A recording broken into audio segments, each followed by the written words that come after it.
ಶ್ರೀ ಗುರುಭ್ಯೋ ನಮಃ. ಚಿತ್ರಲೋಕದ ಎಲ್ಲ ಸಹೃದಯ ವೀಕ್ಷಕರೇ, ಇಂದು ನಾನು ಮಾತನಾಡಲಿರುವ ವಿಷಯ ಆರೋಗ್ಯವಂತವಾಗಿರುವುದು ಹೇಗೆ. ಎಲ್ಲರಿಗೂ ಅವಶ್ಯವಾದ, ಎಲ್ಲರೂ ತಿಳ್ಕೊಳ್ಬೇಕಾದಂಥ ವಿಷಯ. ಒಂದು ವೇಳೆ ಭಗವಂತ ಪ್ರತ್ಯಕ್ಷನಾಗಿ ನಿಮಗೆ 3 ವರಗಳನ್ನು ಕೊಡ್ತಾ ಅಂತ ಇಟ್ಕೊಳ್ಳಿ.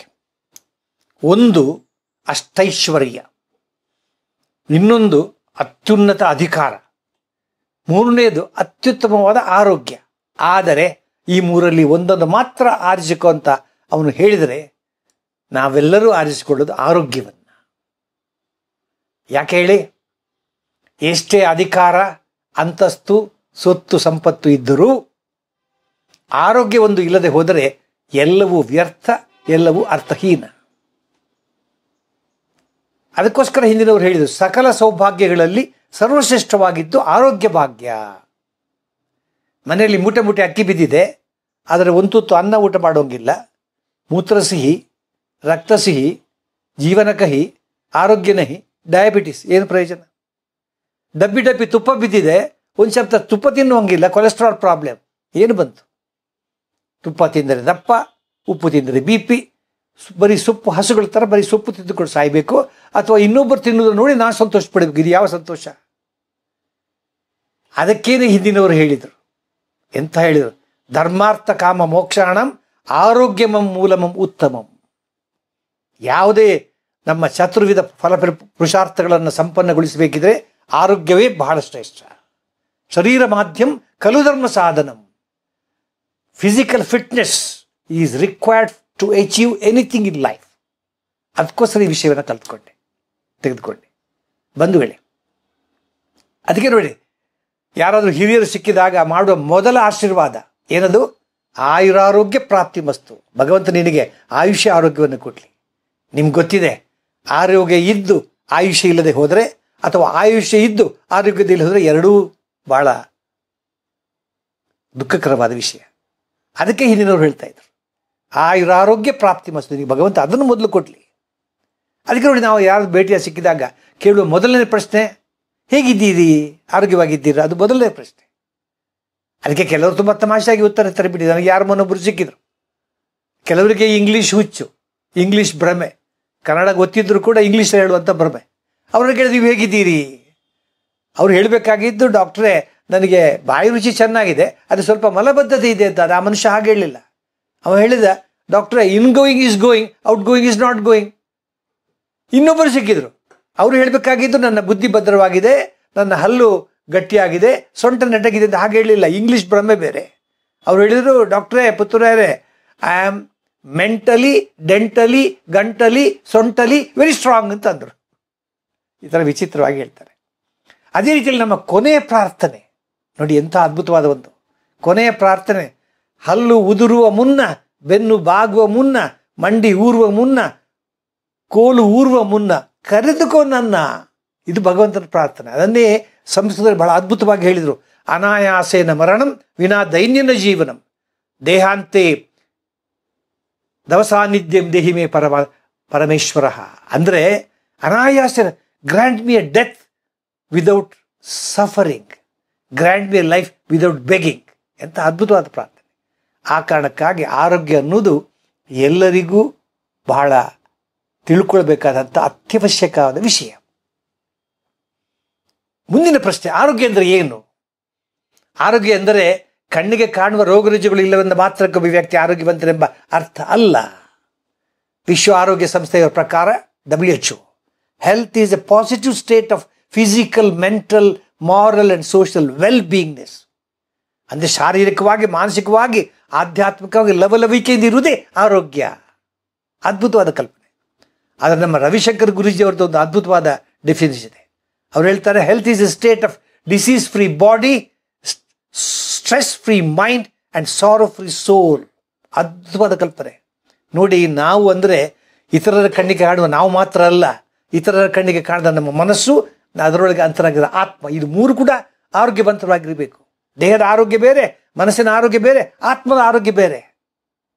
Physical health, mental health and the health of the soul, ಆತ್ಮದ ಆರೋಗ್ಯ, ಮೂರು ಚೆನ್ನಾಗಿರ್ಬೇಕು. ಇದೆಲ್ಲ ಚೆನ್ನಾಗಿರ್ಬೇಕಿದ್ದರೆ ನಾವು ಜೀವನದಲ್ಲಿ ತುಂಬ ಕಟ್ಟುನಿಟ್ಟಾದ ಕೆಲವು ಸೂತ್ರಗಳನ್ನು ಪರಿಪಾಲಿಸಬೇಕು. ಅದನ್ನು ಹೇಳಲಿಕ್ಕೆ ಬಂದೆ. ನಮ್ಮ ಆರೋಗ್ಯವನ್ನು ರೂಪಿಸುವ ಅಂಶಗಳು ಯಾವುದು ಅದನ್ನು ಒಂದಷ್ಟು ಪಟ್ಟಿ ಮಾಡ್ತೇನೆ.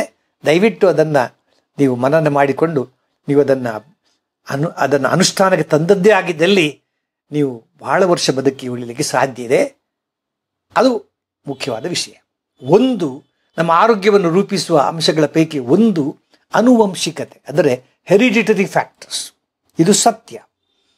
ಅದೇನೆಂದರೆ ಒಂದು ಮನುಷ್ಯನ ಹೈಟು, ವೆಯ್ಟು, ಬಣ್ಣ, ಬುದ್ಧಿ, ಐಕ್ಯೂ, ಅವನಿಗೆ ಬರಬಹುದಾದ ರೋಗಗಳು, ಅವನು ಬಾಧಕಿ ಉಳಿಬಹುದಾದ ಸಮಯ ಎಲ್ಲವೂ ಕೂಡ ಅದನ್ನು ಜೀನ್ಸ್ ಮೂಲಕ ಭಗವಂತ ಬಿಟ್ಟಿರ್ತಾನೆ. ಅದಕ್ಕೆ ನಾನು ಒಂದು ಕಡೆ ಹೇಳಿದೆ, jean pants may go wrong but not jeans. ಅಪ್ಪ ಕಪ್ಪಗಿದ್ದು ಅಮ್ಮ ಕಪ್ಪಗಿದ್ದರೆ ಮಗ ಕೂಡ ಕಪ್ಪಗಾಗ್ತಾನೆ.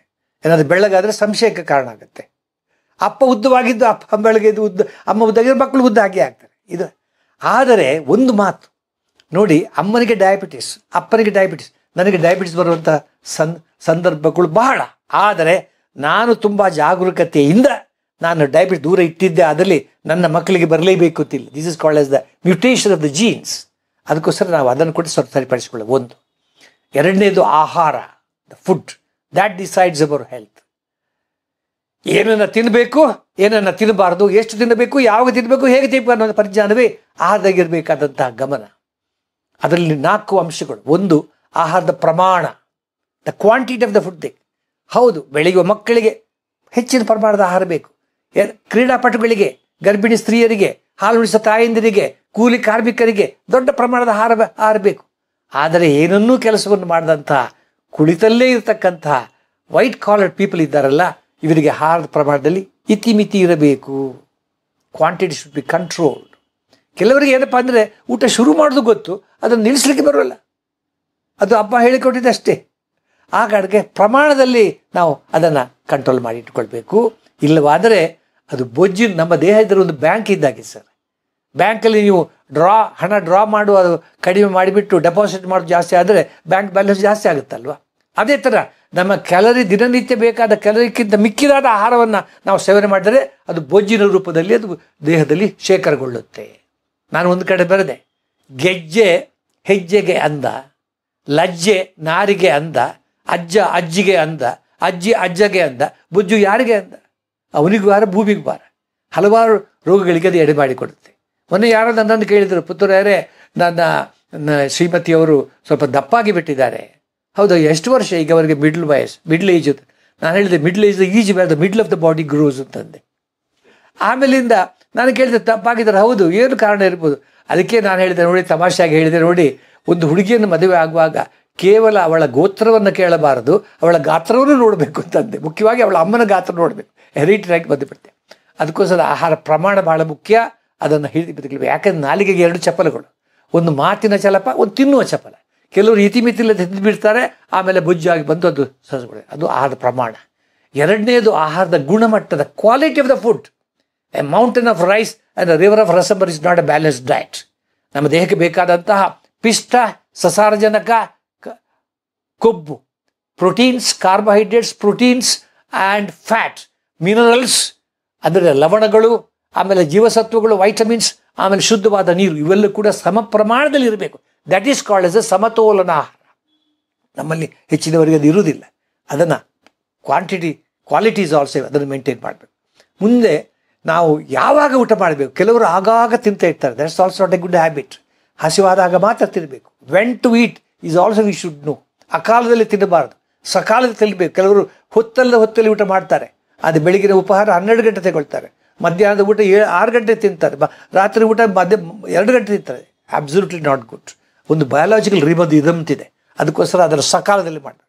ಇನ್ನು ಹೇಗೆ ಊಟ ಮಾಡಬೇಕು ಅನ್ನೋದು ಕೂಡ ಒಂದು ಭಾಳ ಇಂಪಾರ್ಟೆಂಟ್ ವಿಚಾರಗಳು. ಅದೇನೆಂದರೆ ನೋಡಿ, ಕೆಲವರು ಚರ್ಚೆ ಮಾಡಿಕೊಂಡು ಊಟ ಮಾಡ್ತಾರೆ, ಟಿ ವಿ ನೋಡ್ಕೊಂಡು ಊಟ ಮಾಡ್ತಾರೆ, ಬೇಸರ ಮಾಡಿಕೊಂಡು ಊಟ ಮಾಡ್ತಾರೆ, ಬೇಜಾರು ಮಾಡಿಕೊಂಡು ಊಟ ಮಾಡ್ತಾರೆ. ನೋ, ಊಟ ಮಾಡುವಾಗ ಭಗವಂತನಿಗೆ ನಾವು ಕೃತಜ್ಞತಾಪೂರ್ವಕವಾಗಿ ನಮಸ್ಕಾರ ಮಾಡುತ್ತಾ, ಅಪ್ಪ ಒಂದಷ್ಟು ತುತ್ತು ಅನ್ನ ಕೊಟ್ಟಿದೆಯಲ್ಲ ಅಂತ ಸ್ಮರಿಸಿಕೊಂಡು ಸಂತೋಷದಿಂದ, ಗೌರವದಿಂದ, ಪ್ರೀತಿಯಿಂದ ಊಟ ಮಾಡಬೇಕು. ಜಗಿದು ಊಟ ಮಾಡಬೇಕು. ಆಗ ಮಾತ್ರ ಊಟ ಮಾಡಿದ್ದು ಶರೀರಕ್ಕೆ ಸೇರುತ್ತೆ. ಇದೊಂದು ಭಾಳ ಇಂಪಾರ್ಟೆಂಟ್ ವಿಚಾರ. ಹೆಚ್ಚಿನವರದನ್ನು ಮಾಡೋಲ್ಲ. ನೋಡಿ, ಉಪ್ಪಿನ ಬೆಲೆ ಗೊತ್ತಾಗುವುದು ಆಹಾರದಲ್ಲಿ ಉಪ್ಪಿಲ್ಲದಾಗ ಮಾತ್ರ. ಅದೇ ರೀತಿ ಆರೋಗ್ಯದ ಬೆಲೆ ಗೊತ್ತಾಗುವುದು ಆರೋಗ್ಯ ಹೋದಾಗ ಮಾತ್ರ. ಅದಕ್ಕೋಸ್ಕರ ನಾವು ಮಾಡಬೇಕು. ಹಾಗೆ ಮಧ್ಯೆ ಮಧ್ಯದಲ್ಲಿ ಉಪವಾಸ ಮಾಡಬೇಕು. ಇದು ಸ್ವಲ್ಪ ನಿಮಗೆ ಹಳೆ ಮಾತು ತಿಳ್ಕೊಂಡ್ರು ಕೂಡ ಸತ್ಯವಾಗಿ ಹೇಳ್ತೇನೆ, ವೈಜ್ಞಾನಿಕವಾಗಿ ಕೂಡ fasting is one of the best treatment for the body. 5 ಲಾಭಗಳು ಸರ್ ಉಪವಾಸ ಮಾಡುವುದರಿಂದ ಹಿಂದಿನವರು ಸುಮ್ಮನೆ ಹೇಳಿಲ್ಲ. ಒಂದು, ಅದು ನಮ್ಮ ಜೀರ್ಣಾಂಗಗಳಿಗೆ ಒಂದಷ್ಟು ವಿಶ್ರಾಂತಿಯನ್ನು ಕೊಡುತ್ತದೆ. ಎರಡನೇದು, ಆ ಕಿಣ್ವಗಳು ಎನ್ಸೈಮ್ಸ್ ಅದು ಮತ್ತು ಪುನರುಜ್ಜೀವನ ಪಡೆದು ಅದು ಹೆಚ್ಚಿನಲ್ಲಿ ಉತ್ಪತ್ತಿ ಆಗುತ್ತದೆ. ಮೂರನೇದಾಗಿ it gives you the control, self control, ಇಂದ್ರಿಯ ನಿಗ್ರಹ ಅಂದರೆ ಏನು ಅಂತ ಉಪವಾಸ ಕಲಿಸಿಕೊಡುತ್ತೆ. ನಾಲ್ಕನೇದಾಗಿ ಇನ್ನು ನಮ್ಮ ಹಸಿವು ಅಂದರೆ ಏನು ಅಂತ ಗೊತ್ತಾಗುತ್ತೆ, ಇನ್ನೊಬ್ಬರ ಹಸಿವು ಏನು ಅಂತ ಗೊತ್ತಾಗುತ್ತೆ. ಅದು ಮಾತ್ರ ಅಲ್ಲದೆ ದೇಶದ ಆಹಾರ ಉಳಿತಾಯ ಆಗುತ್ತೆ. ಅದಕ್ಕೆ ಲಾಲ್ ಬಹದ್ದೂರ್ ಶಾಸ್ತ್ರಿ ಅವ್ರು ಹೇಳಿದ್ರು, ನೀನು ಉಪವಾಸ ಮಾಡು ಅಂತ ಹೇಳಿದರು. ಅದಕ್ಕೆ ಉಪವಾಸವನ್ನು ಮಾಡಿದ್ರು. ಇದಿಷ್ಟು ಆಹಾರದ ವಿಚಾರದಲ್ಲಿ. ನೆಕ್ಸ್ಟ್ ಬೇಕಾಗಿದ್ದು ವ್ಯಾಯಾಮ. ಊಟ ಎಷ್ಟು ಮುಖ್ಯವೋ ವ್ಯಾಯಾಮ ಕೂಡ ಅಷ್ಟೇ ಮುಖ್ಯ, ಈಕ್ವಲಿ 50-50%. ಯಾಕೆಂದರೆ body is like A machine. ಅದಕ್ಕೆ ನಾವು ವ್ಯಾಯಾಮ ಮಾಡ್ತಾ ಇರಬೇಕು. ವ್ಯಾಯಾಮ ನೋಡಿ, ಹುಟ್ಟಿದ ಮಗು ಕೂಡ ವ್ಯಾಯಾಮದ ಶುರು ಮಾಡುತ್ತೆ. ನಿಮ್ಗೆ ಗೊತ್ತಿದೆಯಲ್ಲ, ಗರ್ಭಿಣಿ ಆದ 4 ತಿಂಗಳಲ್ಲಿ ಹೆಂಡತಿ ಹೇಳ್ತಾಳೆ ಮಗು ಒದಿತಾನೆ ಅವನು ಒದಿಯುವುದಲ್ಲ. That is a movement that is required biologically. ಎಂಥ ಅದ್ಭುತವಾದ ಕಲ್ಪನೆ ಭಗವಂತ ಅಲ್ಲಿಂದ ಶುರು ಮಾಡ್ತಾನೆ ವ್ಯಾಯಾಮವನ್ನು ಎಲ್ಲರೂ ಮಾಡಬೇಕು. ಎಲ್ಲರೂ ವ್ಯಾಯಾಮ ಮಾಡುವುದರಿಂದ ನಮ್ಮ ರಕ್ತ ಸಂಚಲನ ಅಭಿವೃದ್ಧಿ ಆಗುತ್ತದೆ. ಆಮೇಲೆ ಮಸಲ್ ಟೋನ್ ಹೆಚ್ಚಾಗುತ್ತೆ, ಮಸಲ್ ಪವರ್ ಹೆಚ್ಚಾಗುತ್ತೆ, ರೋಗ ನಿರೋಧಕ ಶಕ್ತಿ ಹೆಚ್ಚಾಗುತ್ತೆ. ಆದರೆ ಬೆವರಿನ ಮೂಲಕ ನಮ್ಮ ತ್ಯಾಜ್ಯ ವಸ್ತುಗಳು ಹೊರಗಡೆ ಮಾಡ್ತೇವೆ. ಈ ಕಾರಣಕ್ಕಾಗಿ ಎಲ್ಲ ವಿಧದಲ್ಲಿ ಕೂಡ ವ್ಯಾಯಾಮ ಅತ್ಯವಶ್ಯ. ಯಾವ ರೀತಿ ವ್ಯಾಯಾಮವನ್ನು ಮಾಡ್ಬೋದು? ಅದು walking is the best, simple and good exercise. Walking, cycling, gym, swimming is the king of exercise. ಟ್ರೆಡ್ ಮಿಲ್ಗಳು ಈಗಂತೂ ಬೇಕಾದಷ್ಟಿವೆ. ಆಟೋ ಪಾಠಗಳು ಮಾಡ್ಕೊಳ್ಬೋದು, ಕ್ರೀಡೆಗಳು ಎಲ್ಲವೂ ಮಾಡುವಂಥ ಮಾಡಬೇಕು. ಅದು ಏನು ಹೆಚ್ಚು ಬೇಡ ಅಂದರೆ ಮನೆ ಕೆಲಸ ಮಾಡಿ, ಅದಕ್ಕೆ ಕೆಲಸದವ್ರು ಬೇಕಿಲ್ಲ, ತೋಟದ ಕೆಲಸ ಮಾಡಿ, ಮನೆ ಕೆಲಸ ಮಾಡಿ, ಅದು ಒಂದು ವ್ಯಾಯಾಮ ಅಲ್ವಾ? ನೀವು 1 ಕಿಲೋಮೀಟರ್ ಹೋಗ್ಲಿಕ್ಕೆ ಕೂಡ 1 ಗಂಟೆ ನೀವು ಊಬರಿಗೆ ವೆಯ್ಟ್ ಮಾಡಿದರೆ that's not a good habit. 1 ಮೆಟ್ಲು ಹತ್ತಲಿಕ್ಕೆ ಕೂಡ, 1 ಸ್ಟೇಜ್ ಹತ್ತಲಿಕ್ಕೆ ಕೂಡ, ಹೋಗ್ಲಿಕ್ಕೆ ಕೂಡ ಲಿಫ್ಟ್ ಕಾಯ್ತಾ ಇದ್ರೆ ತಾರಿಸ್ಬಿಟ್ಟು ವಿ ಶುಡ್ ದೇಹವನ್ನು ದಂಡಿಸಬೇಕು. ಎಲ್ಲಿವರೆಗೆ ವ್ಯಾಯಾಮ ಮಾಡಬೇಕಂದ್ರೆ ಆದೇಹ ಸ್ವಾದಂ ವ್ಯಾಯಾಮ ಕಾಲಂ, ಅಂದರೆ ಬೆವರು ಸುರಿವರೆಗೆ ಮಾಡಬೇಕಂತೆ. ಅಂಥ ವ್ಯಾಯಾಮ ಮಾಡಬೇಕು. ಅದು 2ನೇ ಅಂಶ. ಮೂರನೆಯದ್ದು ವಿಶ್ರಾಂತಿ. ಮರಗಿಡಗಳು ಕೂಡ ನಿದ್ರಿಸ್ತವೆ, ನಿಮಗೆ ಗೊತ್ತಿಲ್ಲ. ವಿಶ್ರಾಂತಿ ಬೇಕೇ ಬೇಕು. ಯಾಕಂದರೆ ಸತತವಾಗಿ ಕೆಲಸ ಮಾಡುವ ಅಂಗಾಂಗಗಳಿಗೆ ಒಂದಿಷ್ಟು ವಿಶ್ರಾಂತಿ ಅಗಷ್ಟ. ಎಷ್ಟು ವಿಶ್ರಾಂತಿ ಬೇಕು? ಅದು ವಯಸ್ಸಿಗೆ ಹುಟ್ಟಿದ ಹಸುಳೆ 20 ಗಂಟೆ ಮಲಗುತ್ತೆ, 22 ಗಂಟೆ ಮಲಗುತ್ತೆ. ಅದು ಮುಂದೆ ಕಡಿಮೆ ಆಗುತ್ತಾ ಹೋಗುತ್ತೆ. ಒಟ್ಟಿನಲ್ಲಿ ಒಬ್ಬ ವಯಸ್ಕನಿಗೆ ಕನಿಷ್ಠ 6-8 ಗಂಟೆ ಕಾಲ ಸುಖ ನಿದ್ರೆ ಬೇಕು. ನಿದ್ರೆ ಒಂದು ಮಹತ್ವವನ್ನು ಹೇಳಿಬಿಡ್ತಾನೆ ಬಂಧುಗಳೇ. ನಿದ್ರೆ ಬಂದರೆ ಎಲ್ಲವನ್ನೂ ಮರೆಸುತ್ತದೆ, ನಿದ್ರೆ ಬಾರದಿದ್ರೆ ಎಲ್ಲವನ್ನೂ ನೆನಪಿಸುತ್ತದೆ. ಅದು ನಿದ್ರೆ ಬಾರದವರಿಗೆ ಗೊತ್ತು ಆ ಕಷ್ಟ. ಅದಕ್ಕೋಸ್ಕರ ಸುಖವಾದ ನಿದ್ರೆ ವಾತಾವರಣ ಮಾಡಿಕೊಳ್ಬೇಕು. ಅದು ವಿಶ್ರಾಂತಿಯನ್ನು ಪಡೆದುಕೊಳ್ಳುವ ರೂಪ. ಆದರೆ ವಿಶ್ರಾಂತಿ ಅನ್ನೋದು ಬರೀ ನಿದ್ರೆ ಮೂಲಕ ಅಲ್ಲ, ಅದು ಧ್ಯಾನ, ಮೌನ, ಯೋಗ, ಮೆಡಿಟೇಷನ್ ಮೂಲಕ ಮಾಡಿಕೊಳ್ಬೋದು. ಹಾಗೆ change of work also gives you relaxation. ಅದು ವಿಶ್ರಾಂತಿ. ಆನುವಂಶಿಕತೆ, ಆಹಾರ, ವ್ಯಾಯಾಮ, ವಿಶ್ರಾಂತಿ. ಆಮೇಲೆ ಪರಿಸರ, ಅದು ನಮ್ಮ ಆರೋಗ್ಯದಲ್ಲಿ ಮೇಲೆ ಪ್ರಭಾವ ಬೀರುತ್ತೆ. ಪರಿಸರ ತುಂಬ ಸ್ವಚ್ಛವಾಗಿ ಇಟ್ಟುಕೊಳ್ಬೇಕು. ಶುದ್ಧವಾದ ನೀರು, ಅದು ನಮ್ಮ ದೇಶದ ಸಮಸ್ಯೆ. ನಿಮಗೆ ಒಂದು ವಿಷಯ ಹೇಳ್ತಾರೆ, 30% of the disease are water borne in India. ಯಾಕಂದರೆ ಶುದ್ಧವಾದ ನೀರಿಲ್ಲ ಅಲ್ವಾ? ಯಾವ ತಮಾಷೆಯಾಗಿ ಹೇಳ್ತಿದ್ರು, ಅಮೆರಿಕದಲ್ಲಿ we supply water free of germs ಅಂತ. ಅದಕ್ಕೆ ಇಂಡಿಯನ್ ಹೇಳಿದ we also supply water with free germs ಅಂತ. ಅದಕ್ಕೋಸ್ಕರ ಶುದ್ಧವಾದ ನೀರು, ಹಾಗೆ ಶುದ್ಧವಾದ ಗಾಳಿ, no air pollution, no water pollution. ಆಮೇಲೆ ಶುದ್ಧವಾದ ಶೌಚಾಲಯಗಳು, ಅದು ಮಾತ್ರ ಬಹಳ. ನಾನು ಅದಕ್ಕೆ ಒಂದು ಕಡೆ ಒಂದ್ಸಲ ಬರೆದೆ, ಗಲ್ಲಿಗಳಿಗೆ ನಿಮಗೆ ಬೇಕಾಗಿದ್ದು ದೇವಾಲಯಗಳಲ್ಲ, ಗಲ್ಲಿಗಳಿಗೆ ಬೇಕಾಗಿದ್ದು ಶೌಚಾಲಯ ಅಂತ ಬರೆದೆ. ನಾನು ಒಂದು ಆರ್ಟಿಕಲ್ ಬರೆದೆ. ಇದು ಸತ್ಯವಾದ ಮಾತು. ಯಾಕೆ ಎಷ್ಟೋ ಕಡೆ ಆಯ್ತು ಶೌಚಾಲಯಗಳು ಶುದ್ಧವಾಗಿ ಇರುವುದಿಲ್ಲ, ನಲ್ಲಿ ಇದ್ದರೆ ನೀರಿಲ್ಲ, ನೀರಿದ್ದರೆ ನಲ್ಲಿ ಇಲ್ಲ, ಎರಡಿದ್ರೆ ನಿಮಗೆ ಬರೋಲ್ಲ. ಯಾಕಂದರೆ ಬಾಗಿಲಿಗೆ ಚಿಲಕನೇ ಇರೋಲ್ಲ. ಇಂತಹ ಪರಿಸರ ಶುದ್ಧವಾದ ಹ್ಯಾಬಿಟ್. ನೆಕ್ಸ್ಟ್ ಬೇಕಾಗಿದ್ದು ಪರಿಸರ ಮುಖ್ಯ. ಅದೇ ರೀತಿಯಲ್ಲಿ ಮುಖ್ಯವಾಗಿ ಬೇಕಾಗಿದ್ದು ನಮ್ಮ ಏನಂತೀರಿ habits. That is very important. Sitting habit, walking habit, talking habit, sleeping habit, ಬೇದಿಂಗ್ habit, everything counts for the Pasteur of the body and for the good health. ನಿಮಗೆ ವಿಷಯ ಗೊತ್ತಿಲ್ಲ, abnormal postures, abnormal habits will spoil our health. ಅದರ ಬಗ್ಗೆ ಕೂಡ ನೆಗೆಟ್ಕೊಳ್ಬೇಕು. Next, ಮೂಢನಂಬಿಕೆಗಳಿರಬಾರ್ದು. ಎಷ್ಟೋ ಜನರಿಗೆ ಮೂಢನಂಬಿಕೆ ಇರ್ತದೆ. ಅದು ಇಂಗ್ಲೀಷ್ ತರಕಾರಿ ತಿನ್ನಬಾರ್ದು, ಯಾರು ಹೇಳಿದರು? ಬೆಳ್ಳುಳ್ಳಿ ಬೇಡ, ಬೆಳ್ಳುಳ್ಳಿ is good for cardio, garlic is good for cardiovascular, ತುಂಬ ಒಳ್ಳೆಯದು. ಈರುಳ್ಳಿ ಭಾಳ ಒಳ್ಳೆಯದು. ಸಣ್ಣಕ್ಕೆ ತಿಂದವರೆಲ್ಲ ಸಣ್ಣದಾಗೋದಿಲ್ಲ, ದಪ್ಪಕ್ಕೆ ತಿಂದವರು ದಪ್ಪದಾಗೋದಿಲ್ಲ, ಹಾಗೆ ಎಳ್ಳು ತಿಂದವರು ಕಪ್ಪಗಾಗೋದಿಲ್ಲ. ಒಂದು ತಮಾಷೆಯಾಗಿ ನನಗೆ ಯಾರು ಹೇಳಿದ್ರು, ನಾನು ಹೇಳಿದೆ ನೋಡಿ, ನಾವು ತಿಂದ್ಕೊಂಡಾಗ ನಮ್ಮ ಬುದ್ಧಿ, ನಾವು ತಿಳ್ಕೊಂಡಾಗ ನಮ್ಮ ಬುದ್ಧಿ, ನಾವು ತಿಂದ್ಕೊಂಡಾಗ ನಮ್ಮ ಲದ್ದಿ ಅಂತ. ಅದಕ್ಕೋಸ್ಕರ ಆ ಮೂಢನಂಬಿಕೆಗಳು ಇರಬಾರ್ದು. ನೆಕ್ಸ್ಟ್ ಬೇಕಾಗಿದ್ದು ಒಂದು ಮೆಂಟಲ್ ಹೆಲ್ತ್, ವೆರಿ ಇಂಪಾರ್ಟೆಂಟ್. ಒಳ್ಳೆ ಮನಸ್ಸನ್ನು ಮಾಡಿ. ನಮಗೆ ನೋಡಿ ಒಂದು ಒಳ್ಳೆ ಮಾತು ಹೇಳಿ ಮಾತನ್ನು ಮುಗಿಸ್ತೇನೆ. ಭಗವಂತ ನಮಗೆ ಕೊಟ್ಟಿದ್ದು ಮಕ್ಕಳಂಥ ಮನಸ್ಸು, ಅದನ್ನು ನಾವು ರಾಡಿ ಮಾಡಿಕೊಳ್ತೇವೆ. ಸಾಯುವಾಗ ಕೂಡ ಆ ಮಕ್ಕಳ ಮನಸ್ಸಲ್ಲೇ ಸಾಯಬೇಕು. ಅದಕ್ಕೋಸ್ಕರ ಸತ್ಸಂಗ, ಸಜ್ಜನರ ಸಂಪರ್ಕ, ಸದ್ವಿಚಾರಗಳು, think good and do good and be good and always do good. That is important family life. ಅದಕ್ಕೆ ಸ್ಟ್ರೆಸ್ಸನ್ನು ಮ್ಯಾನೇಜ್ ಮಾಡ್ಕೊಳ್ಬೇಕು. ಹೀಗೆ ಮಾಡೋದ್ರಿಂದ ಮಾನಸಿಕ ಆರೋಗ್ಯವನ್ನು ಬೆಳೆಸ್ಕೊಳ್ಬೇಕು. ಕೊನೆಯದಾಗಿ ರೆಗ್ಯುಲರ್ ಮೆಡಿಕಲ್ ಚೆಕ್.